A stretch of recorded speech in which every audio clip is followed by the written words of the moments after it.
the GIS files from the gmug plan and how to view them on Google Earth. So first of all, you want to make sure that you have Google Earth Pro downloaded to your desktop computer. It's a free program. You don't have to pay anything. So just download that first, and you also want to make sure that you have downloaded the zip files that are on the website of the GIS data that you want to look at, and that you have extracted those zip files. Now, once you have Google Earth open and those other things downloaded, you go to File and then Import. And it just comes right up for me where I have this stuff actually saved that I want to look at.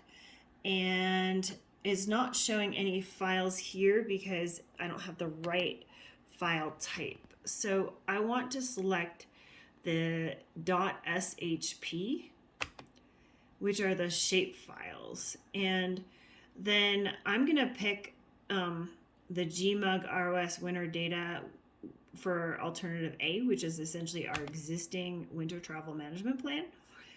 And I'm going to select that and open. And it says, do you want to apply a styled template to the features you integrated? And the answer is no, because there's already one that's already kind of built into the file. So select no.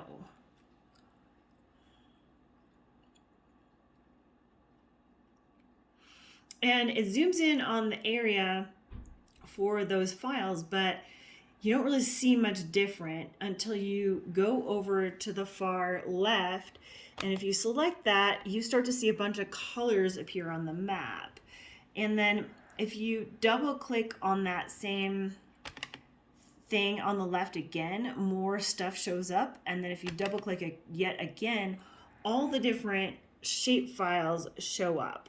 So where that helps you is, say for example, I want to look at our zone of the Slate River. So I can start zooming in. Here's Pittsburgh, and there's Purple Mountain here. So I know that this is the Slate River, and I can also see the roads that are associated with it. And I guess what helps the most is sometimes, like, I can't exactly tell where these boundaries are. So sometimes if you click the thing that you care about, which in this case is going to be that purple file or the purple shape, it highlights it on the left, and I can deselect that one to take a better look at what's within that boundary. And I can just keep deselecting and reselecting accordingly. So then you're like, okay, well, what do all these different colors show? Well, that's where you need the PDF map. And so you're going to be doing a lot between different screens or maybe different computers, or, kind of looking at different windows on your own computer. And you can see here, this green is the same thing that is the purple on this Google Earth map.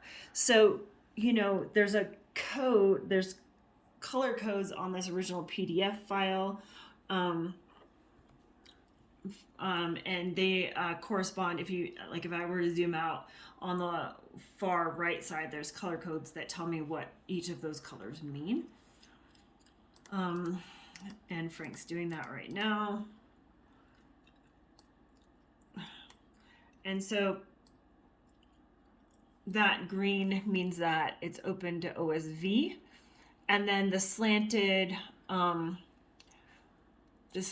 lines that were also built on top of it means that it's a Colorado roadless area. So anyway, that might start helping you decipher the maps. Again, the PDF is not very high resolution, and sometimes you can't see, you don't have like natural features to go from using the PDF to help you kind of really decide where those boundaries are.